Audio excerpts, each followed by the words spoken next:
자, 그래서 오늘 먼저 말씀 볼까요? 말씀은 창세기 6장 9절입니다. 창세기 6장 9절부터 22절 말씀입니다. 여러분들 집에서 창세기 자주 읽나요? 성경 자주 읽기 좀 쉽지 않죠? 그러니까 우리 예배 시간이라도 읽읍시다. 마음을 다해서 읽어야 되겠어. 하나님께서 어떤 글을, 어떤 말씀을 성경에 이렇게 딱 집어넣어 주셨나. 성경을 통해서 우리 하나님을 만나야 됩니다. 성경은 너무 쉬운 거예요. 그래서 여러분 어려운 게 아닙니다.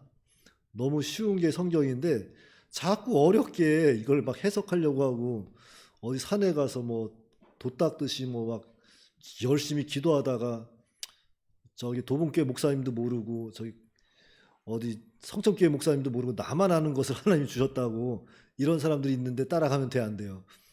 그런 사람 따라가면 안 돼요. 하나님께서 성경에 다 기록해 두셨습니다. 오직 성경만이 진리예요, 지금은. 자, 9절부터 22절 말씀 한 절씩 교도하겠습니다. 이것이 노아의 족본이라. 노아는 의인이요 당대 완전한 자라. 그는 하나님과 동행하였으며 그때 온 땅이 하나님 앞에 부패하여 포악함이 땅에 가득한지라.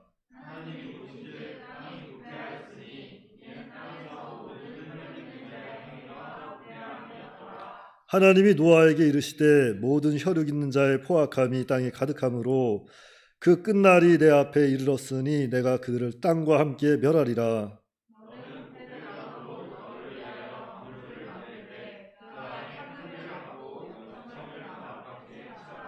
내가 만들 방주는 이러하니 그 길이는 300규빗, 너비는 50규빗, 너비는 30규빗이라.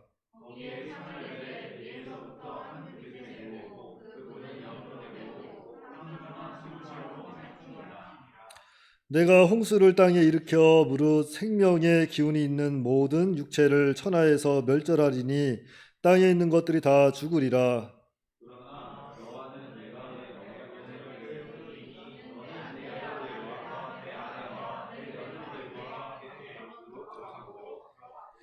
혈육 있는 모든 생물을 너는 각기 암수 한 쌍씩 방주로 이끌어들여 너와 함께 생명을 보존하게 하되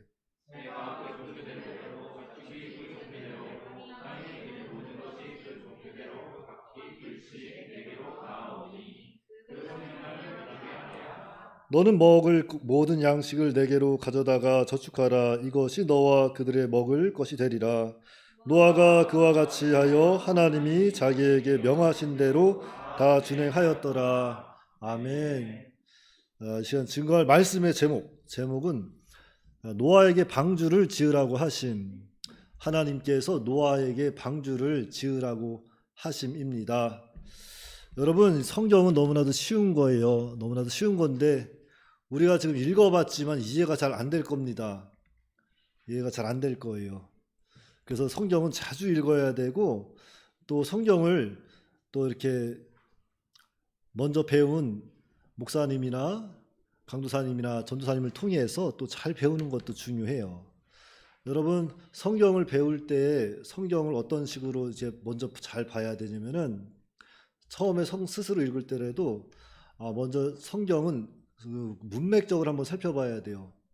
1절부터 마지막 절까지 쭉 읽어보면은 거기에서 무엇을 이야기하고 있는지 그것을 잘 살펴보고 그 다음에 역사적 관점에서 봐야 됩니다. 역사적 관점에서 이게 정말 있었던 일인지 없었던 일인지 과연 세상 역사 속에서는 어떻게 나타나고 있는지 역사적 관점에서도 보고 그 다음에 또 봐야 될 것은 그 한 절 한 절에 기록된 그 말씀이에요. 말씀이 우리가 사실 원어라든지 이런 해석해 보면은 사실 의미가 굉장히 다르게 해석된 것도 많고요.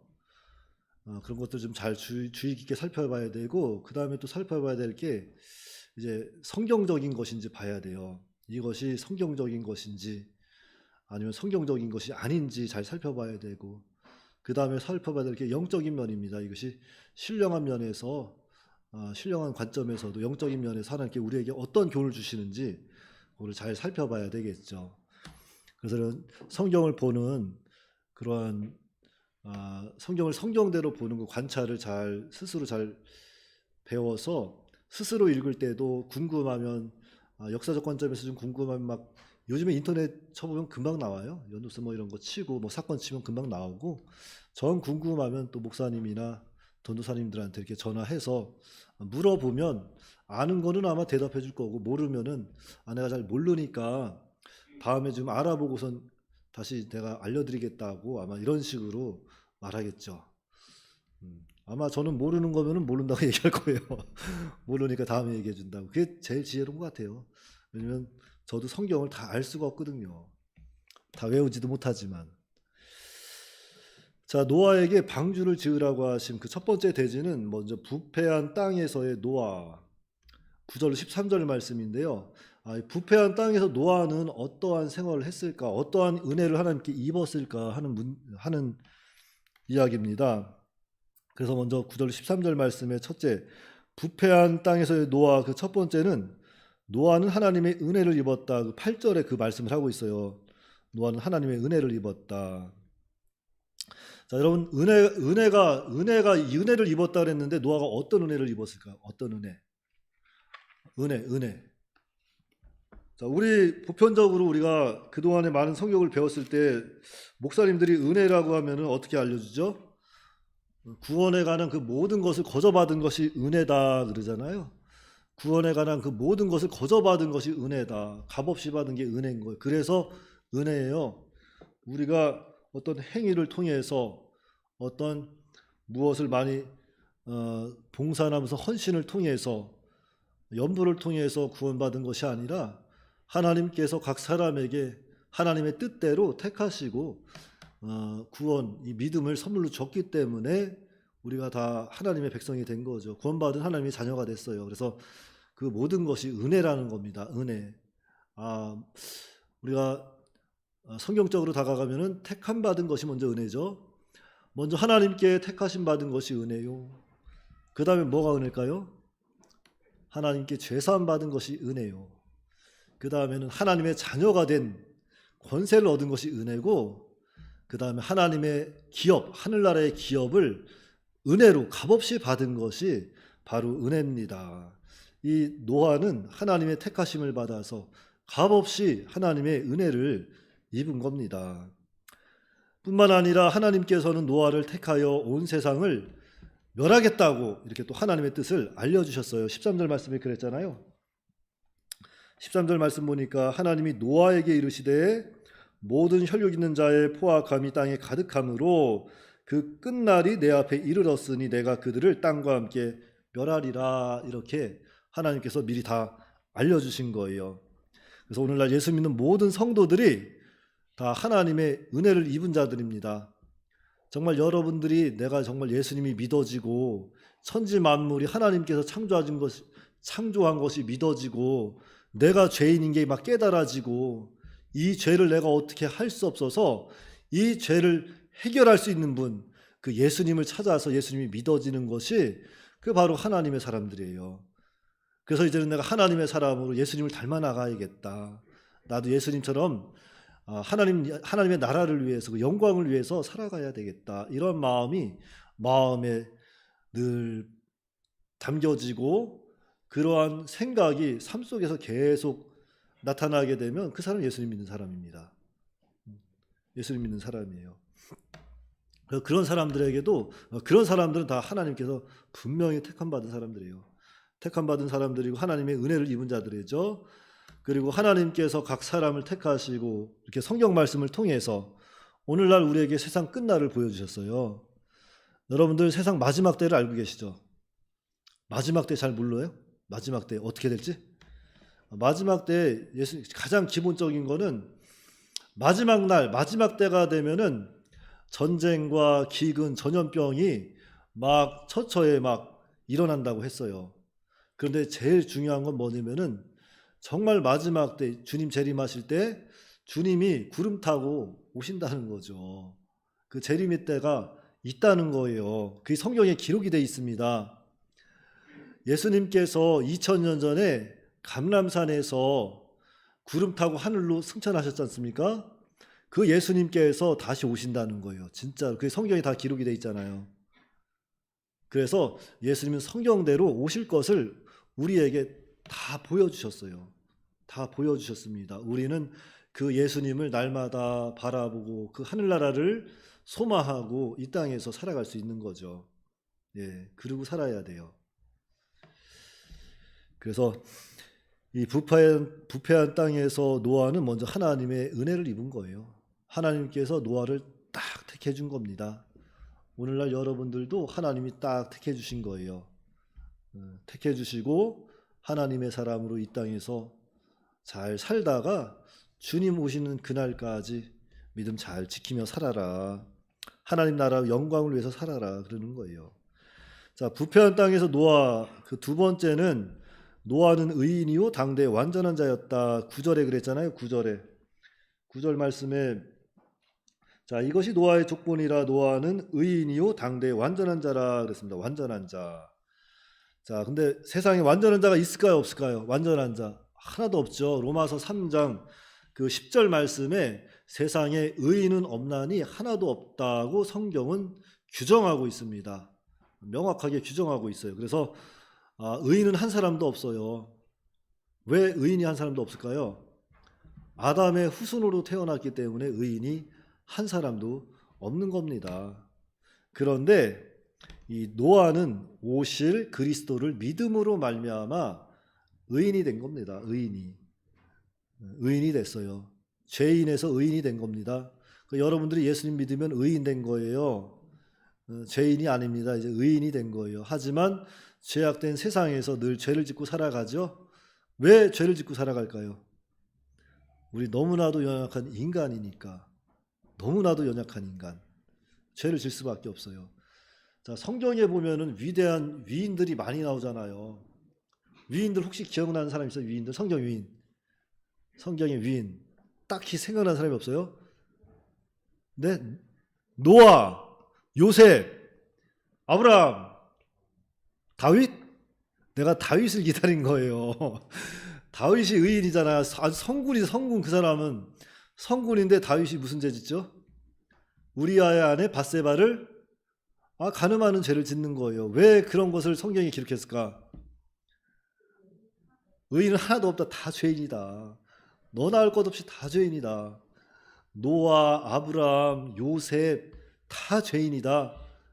신약시대 사도 바울 12사도 다 죄인이다. 나도 죄인, 너도 죄인. 다 죄인이다. 그걸 밝히고 있는 거예요. 그런데 이러한 죄인이 누구를 통해서 의인이 됐다고요? 예수 그리스도를 통해서 예수님 믿음으로 말미암아 의인이 되었지만 우리는 세상에 사는 동안 죄를 질 수밖에 없어요. 죄의 굴레에서 벗어날 수 없습니다. 아까 전에 우리 민규 청년이 기도하면서 그 죄의 굴레에 대해서 정말 힘들어하고 고난 중에 있는 그러한 참 그런 죄를 봤을 때 거기서 헤어나지 못하는 그런 기도를 들으면서 그런 답답한 마음을 봤는데 사실은 저도 그 문제 가지고 젊었을 때 많이 괴롭고 많이 싸웠어요. 예를 들자면 그런 거죠. 뭐 남자들 집에 혼자 있으면은 음란한 생각 할 수 있잖아요. 음란한 생각 할 수 있고 뭐 여자들은 뭐 음란한 생각 안 해요? 조금 한 번도 안 해봤어요? 또 유튜브 같은 것도 볼 수 있는 거고 보게 되면은 뭔가 볼 때는 뭔가 좀 만족하는 것 같고 뭐 그런데 나중에 이제 다 끝나고 나면 이렇게 내가 왜 그랬을까 이걸 왜 봤을까 하면서 막 나 같은 건 죽어야 돼. 나 같은 거 살아서 뭐하나. 이렇게까지 막 힘들어하고 고난 이렇게 싸우고 막 그랬거든요. 근데 여전히 죄인이구나 하는 걸 또 깨닫는 거예요. 그런 가운데 그런 게 있어야 돼요. 믿는 사람들은 우리가 예수 믿는 사람들은 그런 고뇌가 있어야 되고 그런 전쟁이 있어야 돼요. 전투가 있어야 돼요. 그런 거 없는 사람들이 이상한 겁니다. 양심적인 것들, 마음에 거리끼는 것들과 계속 싸워야 돼요. 속에서부터 부르짖는 이 육체의 부패성과 정말 하나님 성령에 내주하신 그 성령과의 싸움이 계속 지속적으로 싸워야 됩니다. 언제까지 싸워야 될까요? 주님 오실 때까지, 주님 만나는 날까지 그 싸움은 여전히 되는 거니까 그래 나는 죄인이다. 죄인이지만 나 같은 죄인을 예수님께서 거룩한 피로 나를 대신 살리셨다 하고서 다시 살아나야 돼. 거기서 죽으면 안 돼요. 다시 살아나서 예수님을 다시 의지하는 겁니다. 주님 나 같은 죄인 용서하여 주시옵소서. 나 같은 죄인 살려달라고 붙잡고 가는 거예요. 우리가 이길 방법이 다른 게 없어요. 그거밖에 없어요. 제 경우는 그렇더라고요. 제 경우는. 그러니까 여러분들은 예수님을 믿음으로 말미암아 다 의인이 됐어요. 의인이지만 세상 가운데서 우리는 죄 가운데 빠져 살 수밖에 없다. 그러나 그 죄를 우리는 싸워야 된다.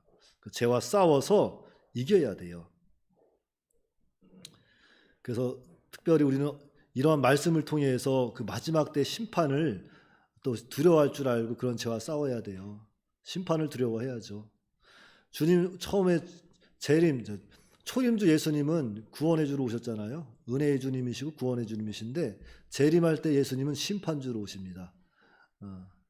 선과 악을 분명하게 심판하시는 심판주로 오시니까 그때 예수님 앞에 설 때 잘했다 착하고 충성된 우리 처녀가 하고선 불러줄 때 기쁨으로 주님 앞에 나와야 돼요. 그 다음에 부패한 땅에서 노아는 세 번째는 하나님과 동행하였다 그랬어요. 동행하였다. 그 9절 말씀에 그랬잖아요. 그 당대 완전한 자라 하면서 그는 하나님과 동행하였으며 그랬어요. 야, 이게 또 중요한 거죠. 동행. 여러분 하나님과 동행하는 생활 어떻게 해야 돼요? 하나님과 동행하는 생활 하고 있습니까?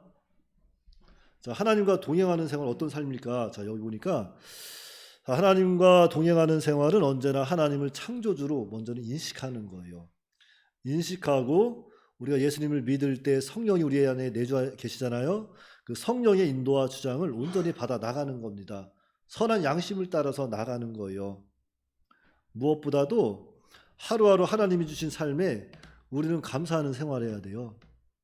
내가 오늘 먹을 수 있다는 것, 마실 수 있다는 것, 수고하는 가운데 그것에서 기쁨을 찾을 수 있다는 것, 그것이 인생의 의미라는 것을 우리는 깨달아야 합니다. 그리고 무엇보다 중요한 건 그 가운데서 우리가 말씀을 순종하고 하나님을 경외하는 것, 그것이 우리 인생에 달하는 거예요. 성경에 그렇게 이야기하고 있어요. 전도서 5장 한번 보실래요? 전도서 5장 18절 말씀. 전도서 시편, 잠언, 전도서니까 욥기, 시편, 잠언, 전도서죠. 시편 다음에 전도서인데요. 전도서 5장 18절 말씀에 찾았으면 다 같이 한번 합독합시다.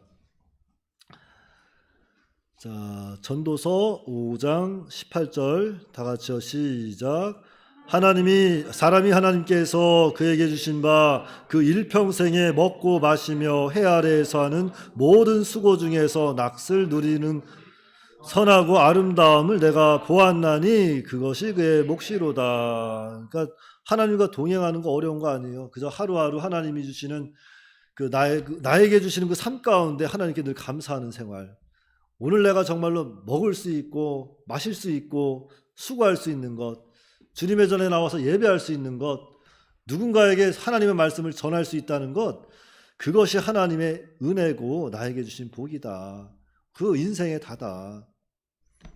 정말 그 가운데 하나님 말씀을 우리는 순종하면서 하나님을 경외하는 것이 그것이 우리 인생의 전부다 하는 것을 그런 믿음의 태도로 믿음의 자세를 가지고 살아야 돼요.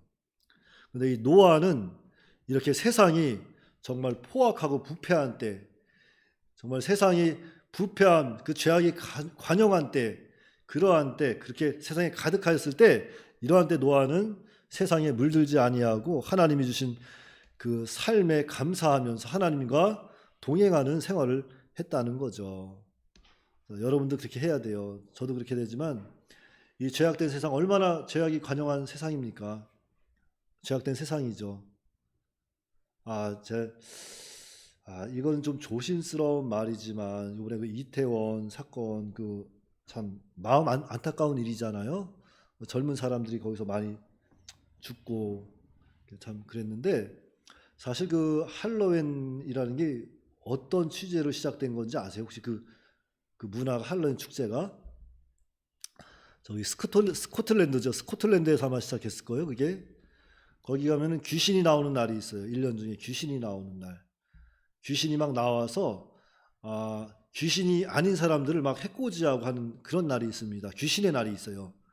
그러한 때 그 사람들이 귀신 분장을 하는 거예요. 왜냐하면 귀신이 그 사람을 보고 쟤도 귀신이네 우선 그 해코지를 안 받기 위해서. 그게 할로윈 대회의 시작이에요.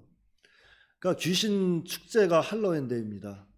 그런 귀신 축제에 그곳에 많은 사람들이 갔죠. 10만 명이 넘는 사람들이 그 인파가 몰렸는데 다 뭐 그런 여러 가지 분장들도 하고 그곳에 모였을 거예요. 모였을 텐데 사실 제가 지난번에 늘 말씀드리는 거지만 특별히 우리 예수 믿는 사람들은 그런 분별력이 있어야 돼요. 내가 가야 할 곳이 있고 가지 말아야 할 곳이 있습니다. 모여야 할 장소가 있고 모이지 말아야 할 장소가 있고 먹어야 될 음식이 있고 먹지 말아야 될 음식들이 있어요. 그것은 정말로 여러분들 정말로 내가 예수를 믿는 사람이라면 양심에 손을 얹고 생각해 보면 내가 거기에 갈 자리인가 안 갈 자리인가가 어느 정도는 비춰질 겁니다. 그렇죠? 안 비춰져요? 자, 예를 들자면 그런 거죠. 요즘에 무슨 문화죠? 막 이렇게 막 클럽 문화 막 가서 막 우후 그래서 막 춤추고 그러잖아요. 막 막 가서 저기 뭐야 무슨 이쁜 저기 자매님 있으면 가서 아가씨 오늘 같이 한잔 막서 같이 한번 밤새 한번 우리 자신 한번 잊고서 놀아봅시다 하면서 막 이렇게 막 그런데 안 가봤어요? 한 번도 안 가봤어요? 난 가봤는데 20대 때 가봤어요. 막 우리 때는 뭐라 그랬냐면은 거기를 뭐라 그러죠, 집사님? 나이트 클럽, 나이트 클럽, 현지가 무슨 나이트 클럽이야?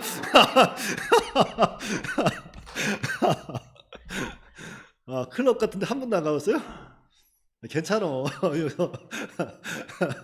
여기서는 괜찮아.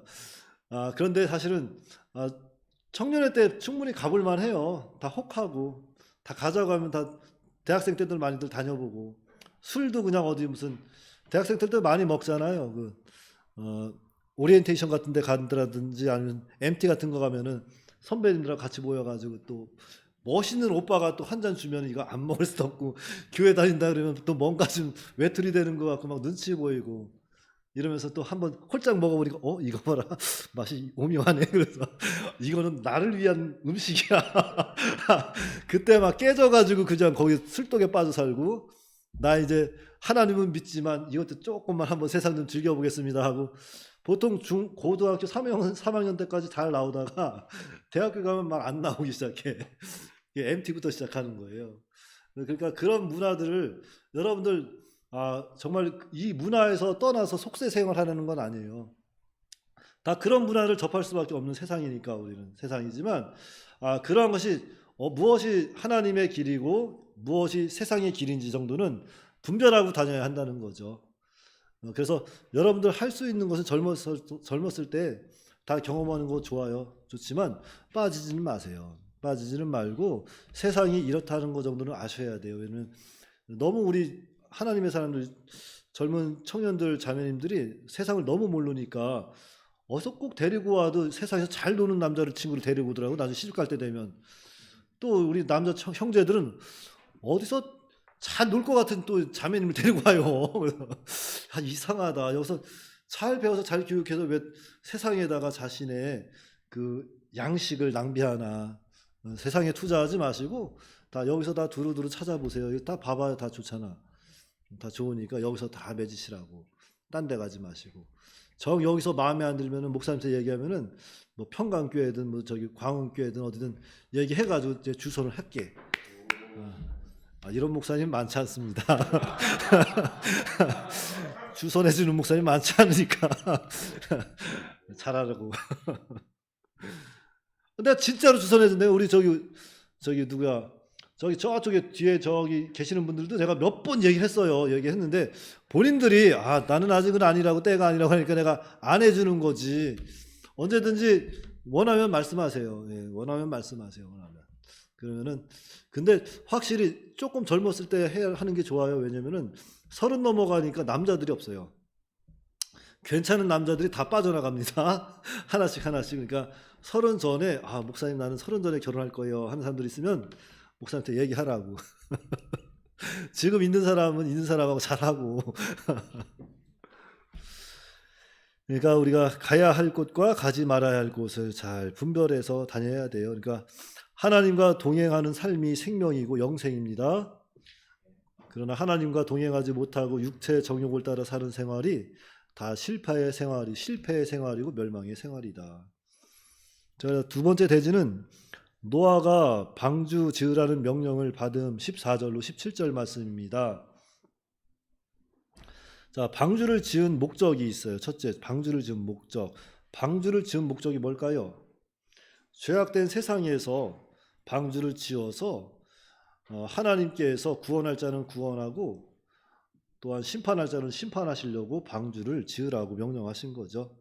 그런데 무엇보다도 이 구원의 방주는 앞으로 오실 예수 그리스도를 상징하는 겁니다. 그래서 온 세상이 하나님의 심판을 받아 멸망할 때 방주 안에 들어가면은 사는 거예요. 그래서 오늘날 주님 재림하실 때 예수님을 믿는 사람은 사는 것이고 예수님을 믿지 않는 사람은 다 죽는 거예요. 아무리 세상에서 선한 일을 했다고 해도, 아무리 세상에서 많은 것을 세상을 위해 사용하고 기부하고 했다고 해도 예수님 안 믿으면 그 사람은 지옥 가는 거예요. 그러니까 예수님을 믿는 것만이 살 길이다. 요한복음 14장 6절 말씀에 예수께서 이르시되 내가 곧 길이요 진리요 생명이니 나로 말미암지 않고는 아버지께로 올 자가 없느니라. 내가 곧 길이다. 그러니까 하나님께 가는 길은 오직 예수님밖에 없다. 유일한 길이 예수님이다 하는 것을 말씀하고 있습니다. 그리고 두 번째는 방주의 제도예요. 방주의 제도가 또 있습니다. 방주의 크기는 그 길이는 300규빗이요 넓이는 50규빗, 높이는 30규빗. 근데 1규빗이 약 45cm라고 합니다. 이것을 3층으로 지은 거예요. 그리고 그 사용된 나무는 고페루 나무, 그리고 안팎에 역청으로 칠했다. 칸들을 막았다. 그 칸들을 막은 것은 여러 종류의 새나 짐승을 갈라넣기 위함이다. 그랬어요. 자, 이 크기가 대충 어떻게 짐작이 되나? 이 크기가? 자, 여러분 축구장 있죠? 축구장. 우리 선수들이 경기 뛰는 축구장. 그게 110m예요. 찬혁아 맞냐? 몰라? 너 축구 좋아한다면서.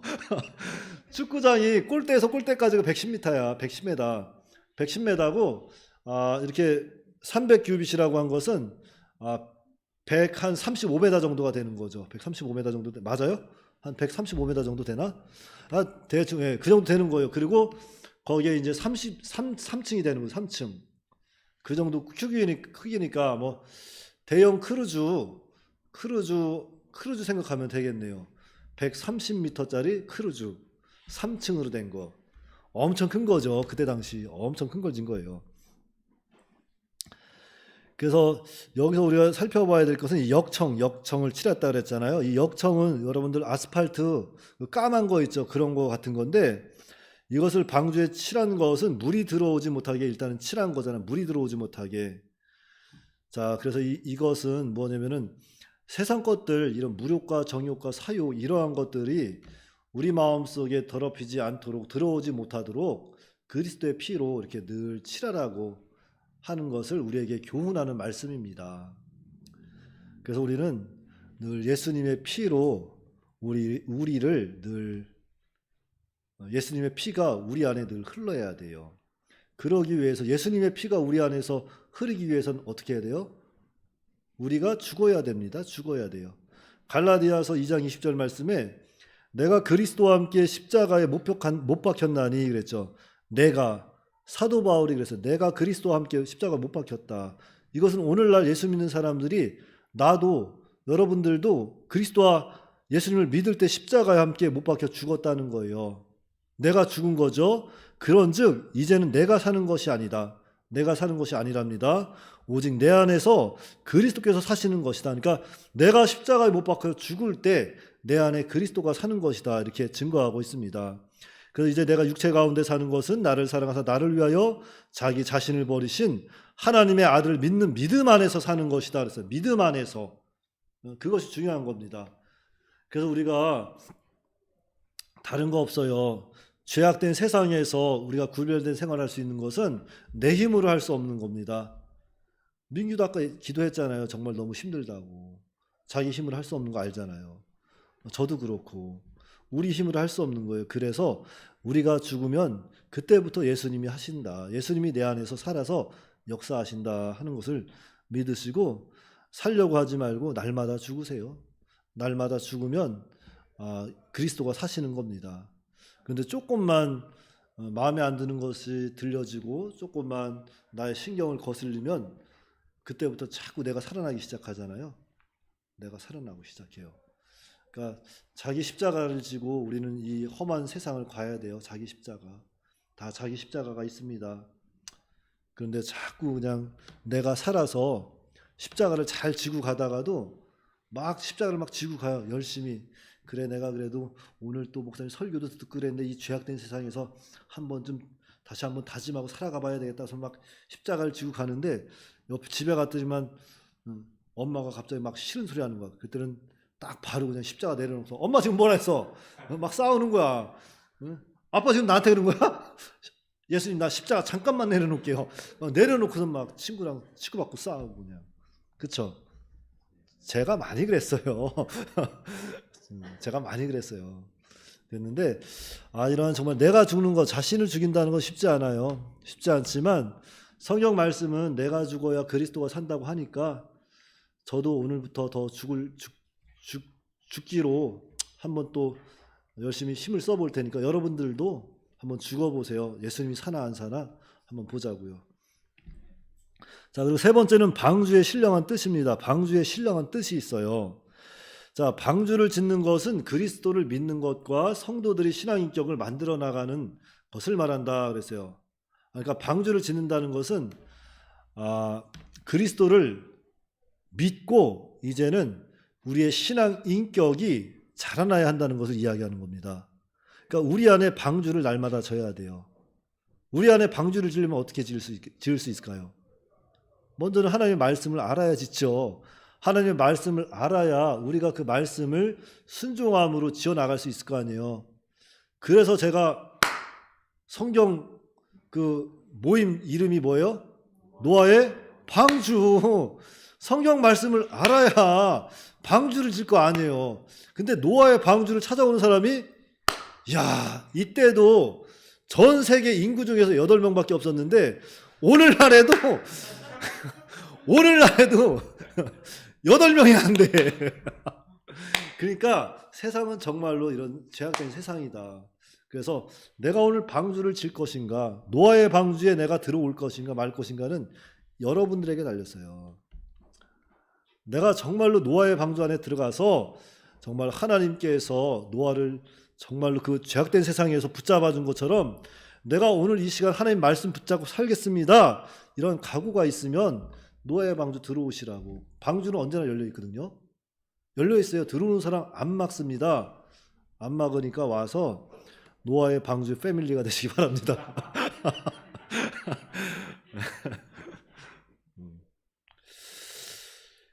그래서 이 방주를 짓는 것, 그리스도 안에 살면서 그리스도를 덧입어 나가는 것이다. 그리고 방주를 이 고페루 나무로 짓게 한다 그래서 고페루 나무. 사실 이 고페루 나무가 우리가 정확히 어떤 나무인지는 알 수 없어요. 그런데 성경학자들 말로는 이것은 사철 푸른 나무, 즉 소나무 같은 거를 사철나무 같은 거, 늘 푸른 나무, 그런 나무라고 합니다. 그래서 이 고페루 나무와 같이 사시사철 불변하는 이 생명의 말씀으로 자신의 영적 인격과 실력을 만들어 나아가야 한다 그랬습니다. 자, 그리고 세 번째 대지는 방주에 들어갈 자들 18절로 22절 말씀입니다. 먼저 방주에 들어갈 자들 노아의 8식구가 들어감 그랬어요. 노아의 8식구.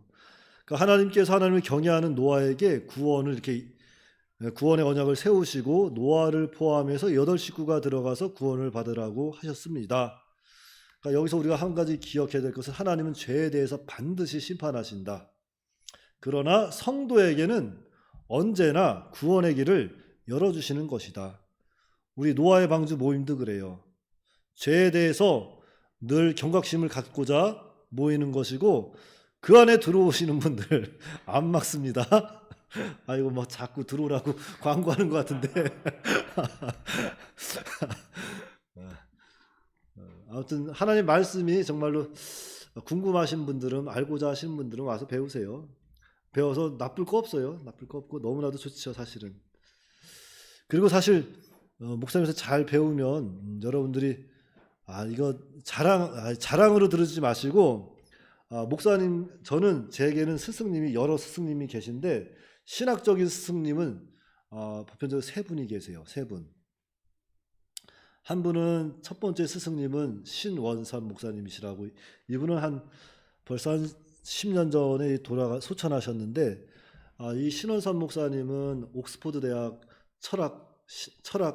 철학과 그 신학 박사학위를 가지고 있으신 분이죠. 자, 옥스퍼드 대학에서 철학을 배우셨다는 것은 세계의 모든 학문을 다 섭렵했다고 보시면 돼요. 그리고 그분이 이제 신학도 하시고, 제가 그분한테 배웠습니다. 제가 누구한테 배웠다고요? 그분한테 배웠다고요. 그분한테. 그래서 그분이 저한테, 제가 전도사로 사역 나올 때 그런 말씀 하셨어요. 그분이 이 교단 추천해 준 것도 그분입니다. 그래가지고 한 형제는 어디 가서도 복음을 증거할 때 두려워하지 말고 자신감을 가지시라. 사실 하버드 대학에서 하버드 대학 다녀야 꼭 하버드 대학 졸업한 것이 아니라 하버드 대학 교수한테 배우면 하버드 학문 다 배운 거다. 근데 한 형제는 나한테 배웠으니까 어디 가서 꿀릴 거 없다고 그런 말씀 해주시더라고요. 그리고 여러분들 나한테 배우면 뭐 배운 거예요? 옥스퍼드 배운 거, 옥스퍼드. 그러니까 여러분, 저 진짜 잘 만난 거예요. 저도 여러분들 잘 만났지만 전 인생에 그런 귀한 분 만나는 게 쉽지 않거든요. 제 평생에 그런 분 다시는 없더라고요. 지금도 그렇고. 그런 분 만나서 너무 감사했고, 그 두 번째 스승님이 바로 이창옥 목사님이시라고, 성삼교회 이제 원로 목사님 되셨죠? 이창옥 목사님이세요. 이창옥 목사님 제가 신학교 가서 만난 겁니다. 그분이 참 성경대로 잘 증거하세요. 그분 설교 지루해 하시는 분들이 있는데 그분 설교는 아예 차라리 다 써보는 게 좋아요. 들으면서 다 볼펜으로 계속 듣고 쓰고 해서 딱 써서 정리해서 딱 읽어보면은 너무 잘 돼 있더라고요. 그분한테 제가 이 설교문 작성하는 걸 배웠고요. 그 다음에 영적인 거라든지 이런 것은 바로 이병규 목사님한테 배운 겁니다. 그래서 저한테 스승님은 많은 스승님들이 있죠. 대표적으로 이렇게 신원삼 목사님과 이창훈 목사님과 이병규 목사님한테 지도를 받았다고 보시면 돼요. 그러니까 여러분들도 나는 이 세 분의 목사님한테 다 배웠잖아요. 그럼 그분들은 그분들 하는 거밖에 잘 모르잖아요. 난 그분들 세 분 걸 다 배웠으니까. 난 거기에서 핵심만 보여주니까 누가 더 좋아요? 여러분들 판단을 맡길게요. 그리고 제가 또 조직신학은 또 조직신학이나 구약 성경신학, 그거는 누구한테 배웠냐면 이제 조직신학, 이제 어느 신학을 배웠냐면 웨스트민스터 신학을 배웠어요. 누구냐면은 지금 창광교회 있죠, 우리 갈라진 교회 김창훈 목사님이 사실은 웨스트민스터 신학, 조직 신학 전공입니다. 제가 그분한테 2학기 배웠어요. 그러니까 6학기를 배웠으니까 2번 돌아간 거예요. 2번 조직 신학만. 거기서 그러니까 조직 신학도 잘 배웠어요. 또 구약 성경 신학은 누구한테 배웠냐면은 또 저기 지금 인천 성광교회, 인천 임학 성광교회 담임으로 계시는 그분 성함이 갑자기 생각이 안 나네. 아무튼 그분이 이제 또 그분은 무슨 신학을 하셨냐면은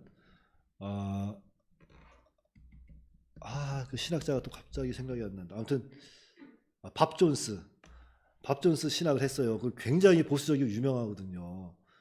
거기 구약 신학을 전공을 했다고요.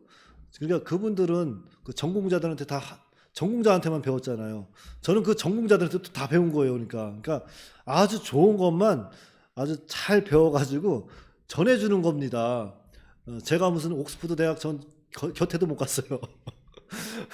물론 어디지 밥 존스도 못 가봤고 웨스트민스터 신학도 못 가봤습니다. 못 가봤지만 거기에서 열심히 배워서 잘 가르치는 스승님들한테 잘 배운 거니까 여러분들 어디 가서 자부심을 가져도 돼요. 사실은 우리 교단에서 배웠다고 하면은 성경 말씀만큼은 정말 교단에서 잘 가리키고 있으니까 성경 말씀을 잘 배우시고 여러분도 잘 기억해서 또 후대에도 잘 이어지면 좋겠죠. 그래서 사실은 저도 열심히 더 배우는 거고요. 그래서 더 공부해서 가르치는 겁니다. 그러니까 여러분들 제가 가끔 이거 보고 막 읽어준다고 해서 서운해하지 마시고 저 다 못 외워요. 못 외우니까 볼 걸 보고서 해주는 거니까 잘 듣고 잘 배워서 여러분 삶에 적용하시면 돼요.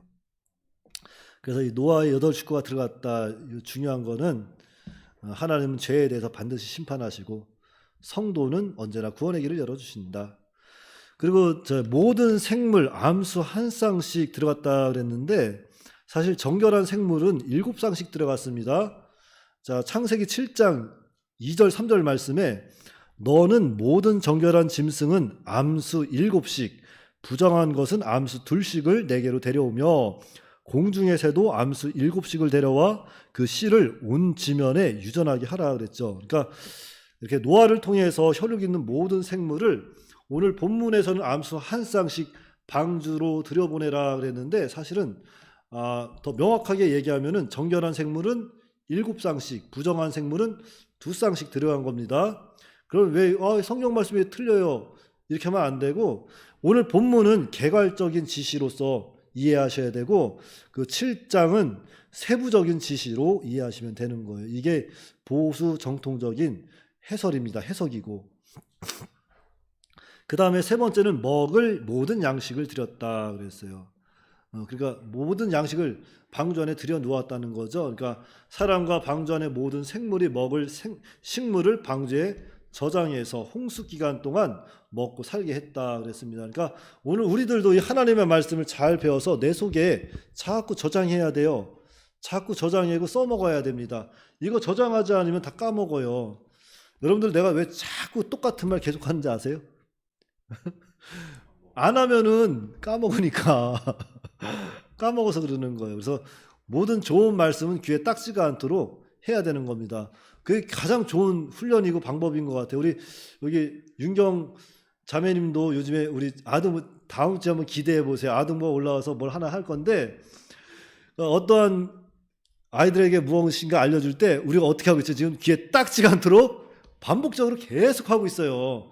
그러니까 아이들이 이제는 막 놀면서도 흥얼흥얼 대더라고요. 그 정도가 돼야 그나마 말씀이 생각날 겁니다. 그러니까 여러분들 예배 시간 까먹지 말고 부지런히 참석하시고 무엇보다 또 이 노아의 방주 패밀리가 되시기를 또 한번 추천하면서 오늘 예배를 마치겠습니다. 기도하겠습니다.